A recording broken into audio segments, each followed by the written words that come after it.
Noticias en Flash. Son las 2 de la tarde ya con 5 minutos. Hoy lunes, en Noticias en Flash. La opinión de Juan José Rodríguez Prats. ¿Qué nos tiene preparado el licenciado Rodríguez Prats en su visión de esta tarde? Le escuchamos. ¿Cómo está? Pues Hugo, muy buenas tardes. Mira, quisiera yo comenzar por una reflexión de lógica elemental.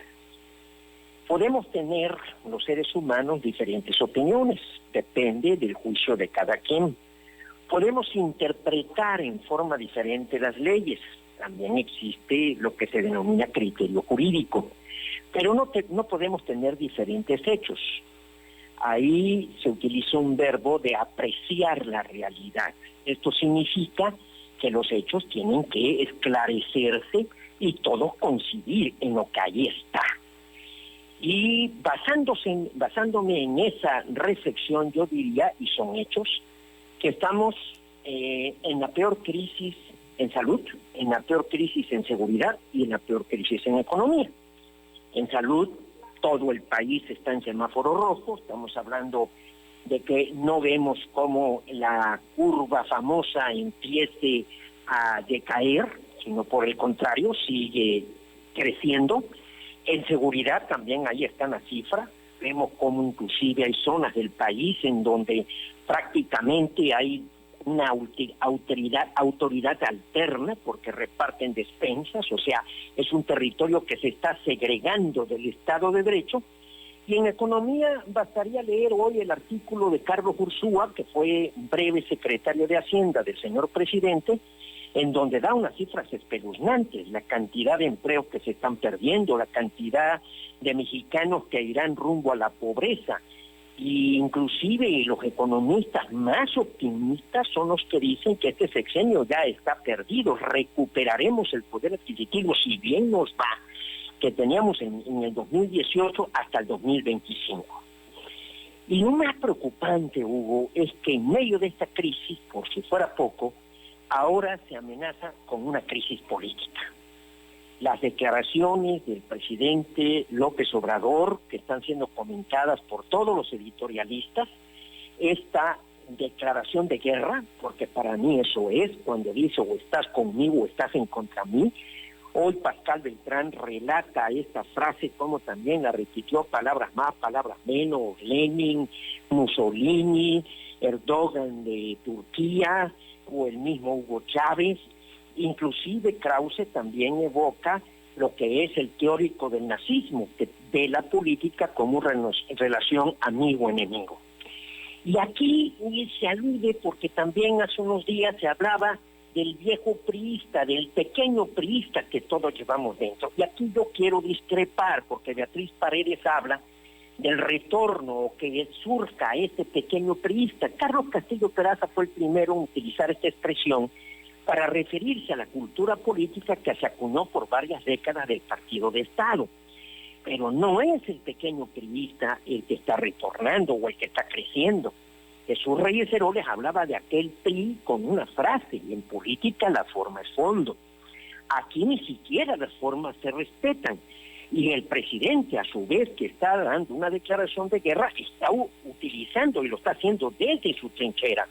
Entonces va a restaurarse la designación, el dedazo, va a designar a los 15 gobernadores, a los 500 candidatos, va a meterse a dilucidar los conflictos internos de Morena. Esto es sumamente grave porque el gobierno debe mantenerse imparcial y debe respetar a las autoridades electorales. Por otra parte, Morena carece de discurso. Yo no creo que la gente pueda apoyar a quienes están dándole prioridad a refinar petróleo en lugar de salvar vidas de los mexicanos, o que también destine recursos para construir 2.700 sucursales del Banco de Bienestar en todo el país, en lugar de invertirlo para mejorar la seguridad o proteger el empleo en la estructura productiva. Entonces, también ve en Morena una falta total de operación política que sí la tuvo el PRI. En el PRI había políticos profesionales y se postulaba gente que sumaban, que tendían puentes, que sabían llegar a acuerdos. Entonces, esto sí me preocupa, porque si estamos en las tres crisis más graves, la de salud, la de seguridad y la de la economía, vamos a agregar una crisis política, se va a polarizar el país, vamos a entrar en una confrontación o en una campaña hacia el 21 beligerante, cargada de iracundia, cargada de discordia, en donde tengamos conflictos postelectorales. Por eso yo insisto una y otra vez, Hugo, en la necesidad de mejorar nuestra cultura política para la democracia. Que sepamos respetarnos a nosotros mismos, respetar la ley, la tolerancia, la vida plural, que encontremos de nuevo esa familia tabasqueña que hoy está tan confrontada. Me parece, yo aquí sí quiero hacer un exhorto al señor presidente de que se conserve el gobierno en su papel neutral, en su papel de árbitro, en su papel de ser el titular del Estado de Derecho, y no involucrarse en una contienda en la que tendría mucho que perder, además de ya el deterioro que está sufriendo por las crisis a las que ha aludido. Ese sería mi comentario, Hugo.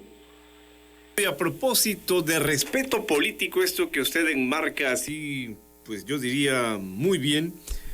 Hoy Roberto Madrazo se refiere al presidente, quiero decir, López Obrador, exgobernador, refiriéndose al excandidato ahora presidente, ¿no? Y llama la atención, ¿no? Muchos dicen, muy respetuoso Madrazo de López Obrador, dándole su lugar como titular del Poder Ejecutivo Federal. Creo que ya lo había mostrado en una entrevista anterior, pero hoy hace énfasis, ahora que se abunda un poco más. ¿Qué impresión le deja esta entrevista de hoy y de todo lo que ha comentado Madrazo? Evidentemente algunos puntos torales. Mira, en primer lugar, me sorprendió porque da un dato equivocado de la biografía política de su padre. Él dice que de la dirección de bibliotecas brincó a la gobernatura. No.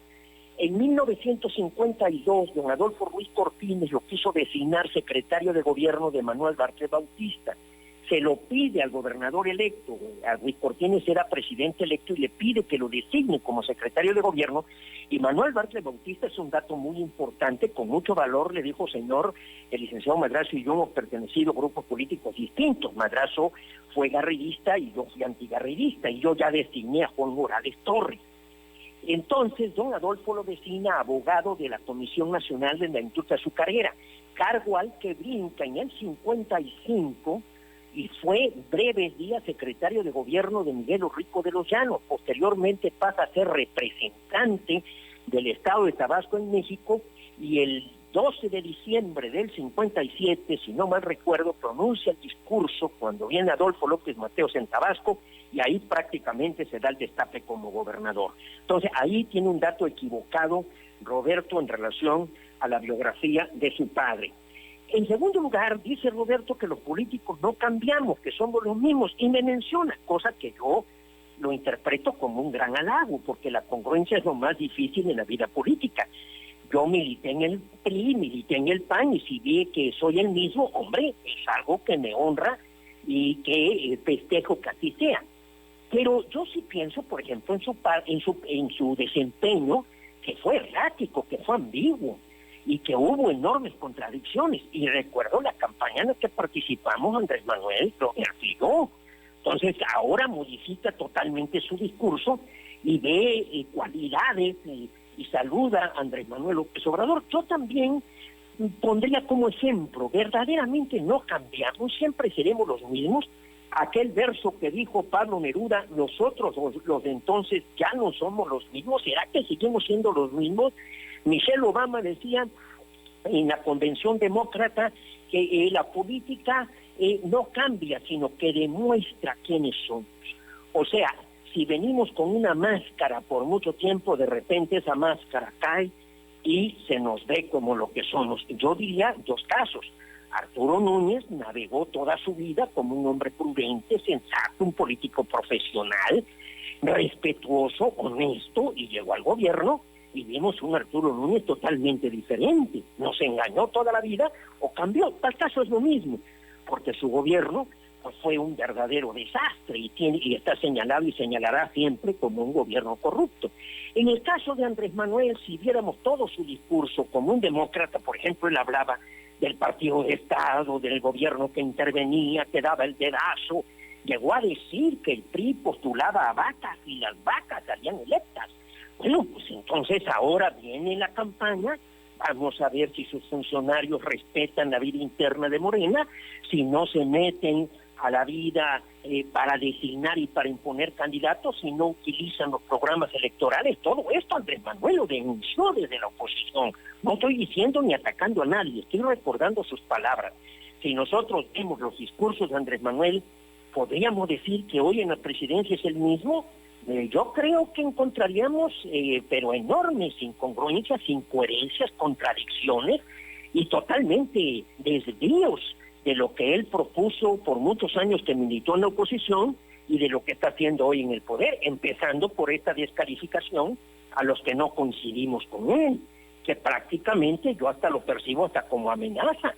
Cuidado los que están en contra de lo que yo creo y pienso. ¡Ah, caray! Y si estamos viendo acciones que se están emprendiendo en contra de lo que hemos sostenido, opiniones diferentes, y puedo mencionar a varios periodistas que de alguna manera han perdido sus tribunas y han perdido sus medios de comunicación, pues entonces también estamos aquí viendo otro ejemplo de que la gente o sí cambia o nos engañó toda la vida y está demostrando una faceta que nunca habíamos visto, que es el caso de estos tres políticos tabasqueños que yo estoy mencionando. Última cosa de mi parte, licenciado, a propósito de esta misma charla, hoy en Telereportaje, decía en una reflexión, Roberto Madrazo, una reflexión inicial, que el sistema no perdonó a Carlos A. Madrazo, que él comparte esa idea, y más adelante, cuando habla del presidente Obrador, dice que ese mismo sistema no está contento con López Obrador. Él no hace la relación, pero es inevitable hacerla. ¿Qué le dice esto? Eso de hablar de un sistema, yo no creo que tengamos un sistema diferente. Sistema es una palabra que la política toma de la biología. Sistema es una serie de órganos que se interrelacionan para otorgar una función. Un sistema funciona. El sistema, y aquí se traslada lo del organismo, el sistema respiratorio, el sistema sanguíneo. Por eso inclusive hay las tesis organicistas que dicen que el individuo o la persona se lleva mucho con el Estado. No, ahí hay que referirse a cultura política. Y me parece que el licenciado Madrazo, yo no creo que haya sido un atentado. Yo estuve, y efectivamente el sábado 5 de octubre, hoy aludió Roberto Madrazo a las declaraciones de Sócrates Amado Campos Lemos, me involucra a mí. Ahí menciona mi nombre y menciona al licenciado Madrazo. A mí cuando me interrogan estando en la cárcel en Jalapa, como había yo llevado a una conferencia a Carlos Madrazo, me preguntan cuál es mi relación con él. Eso es cierto. La presencia de Elena Garro, la presencia de Elena Panatosca, habla del intelectual Francisco José Paoli. Francisco José Paoli era un muchacho de 23, 24 años como yo, que estábamos en lo que era efectivamente esta consulta, o para formar Patria Nueva, o para formar una corriente interna dentro del partido en la que efectivamente Carlos Madrazo buscaba impulsar a Antonio Ortiz Mena. Pero eso de que el sistema no, o que no, hay disidencias, hay opiniones contrarias. Carlos Madrazo fue un hombre del sistema. Carlos Madrazo llegó a la presidencia del PRI, chocó con De Acordar, porque él quería alguna forma de acelerar, él sentía que podía ser candidato a la presidencia de la República. Esto también hay que anotarlo, y por eso choca con Luis Echeverría. Y por eso instrumenta, pues, lo que fue después con Sansores la consulta a la base, un proceso muy modesto, muy humilde de democratizar al PRI. Y ahora hablamos de otro sistema que no hay disidencias, hay tratos, y ha habido desde siempre lo que el gobierno da el trato a la disidencia, que cada vez es más difícil, pero hemos ido madurando, afortunadamente, aunque vemos sí signos que nos amenazan hacia el futuro, de que no haya esa cordura para respetar simplemente la ley y la libertad de expresión. Rodríguez Prats, interesante lo que nos comparte, y también este otro análisis que ya nos ha obsequiado. Le envío saludos en la distancia. Muchísimas gracias, Hugo. Un abrazo. Hasta la próxima semana. Vámonos pues a la pausa, regresamos enseguida. gusta y encanta la casita azul, cada vez más cerca de ti.